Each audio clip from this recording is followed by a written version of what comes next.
So today is the day that we celebrate a very important Buddhist holiday. On this day is the anniversary of the day that the Buddha was born into the world, the day that he became enlightened, and the day that he passed away. So even in some Buddhist cultures, we call this the Buddha Day. This is the very important day. Now, according to the scriptures and the lessons, they say that it's very lucky for people to contemplate upon the Buddha's qualities. If someone were to spend time to contemplate on the Buddha's qualities, it will bring good luck to us. Now, let us think about that for a second. How does contemplating on a person's qualities bring us good luck? Where does the good luck come from? The good luck comes from listening and learning from a smart and wise person, and then following their example. So for today, I want to present to you 3 of the Buddha's many qualities.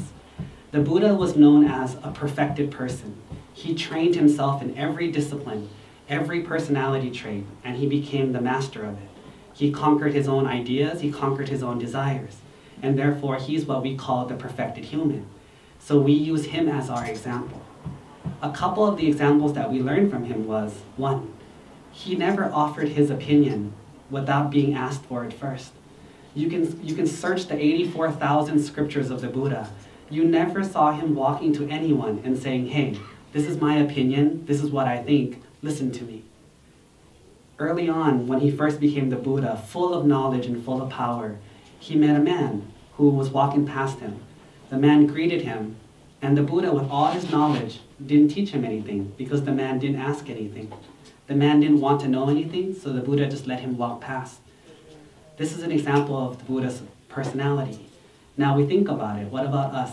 How often do we give our opinions, give our thoughts and ideas to people when they weren't asked for? The second thing that the Buddha always did was, he had so much ability to help people. He had a lot of ability and a lot of good things to give, yet he didn't give it to everyone. Why? He would always calculate first who was ready for it and who would actually receive a benefit. There were many times that the Buddha helped someone but not another person.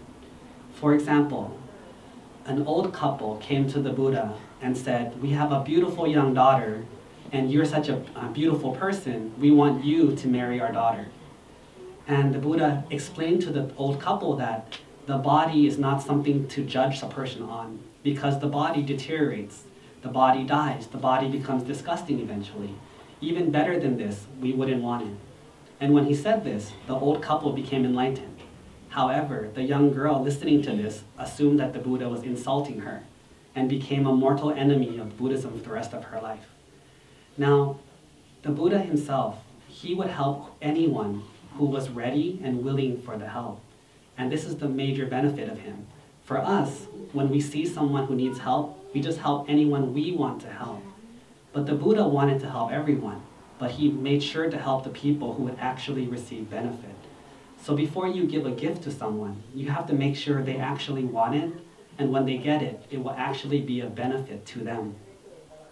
Now the last Buddha quality that I want to present to you today is, if you've ever heard about the Chataka stories, there's over 650 stories written about the Buddha's different births and different lives. In every one of those lives, he made a mistake. He did things that were wrong. He was a regular person, a regular spirit, and he made tons of mistakes. But one thing that is a quality of the Buddha that a lot of people don't have is that he accepted his mistakes and he learned from them. A lot of times we like to deny our mistakes, lie about our mistakes, make excuses for our mistakes, and repeat our mistakes. But the Buddha, he made a mistake, he learned from it, and he used that as a lesson to teach all of us. So these 3 qualities are qualities of the Buddha that, once reflected upon and we add it to our own lives, can greatly improve the quality of our lives and the quality of the happiness that we have in the lives here. So hopefully we can remember these 3 qualities. 1, only give to those who want it. 2, know when to give. And 3, always accept your mistakes and learn from your mistakes.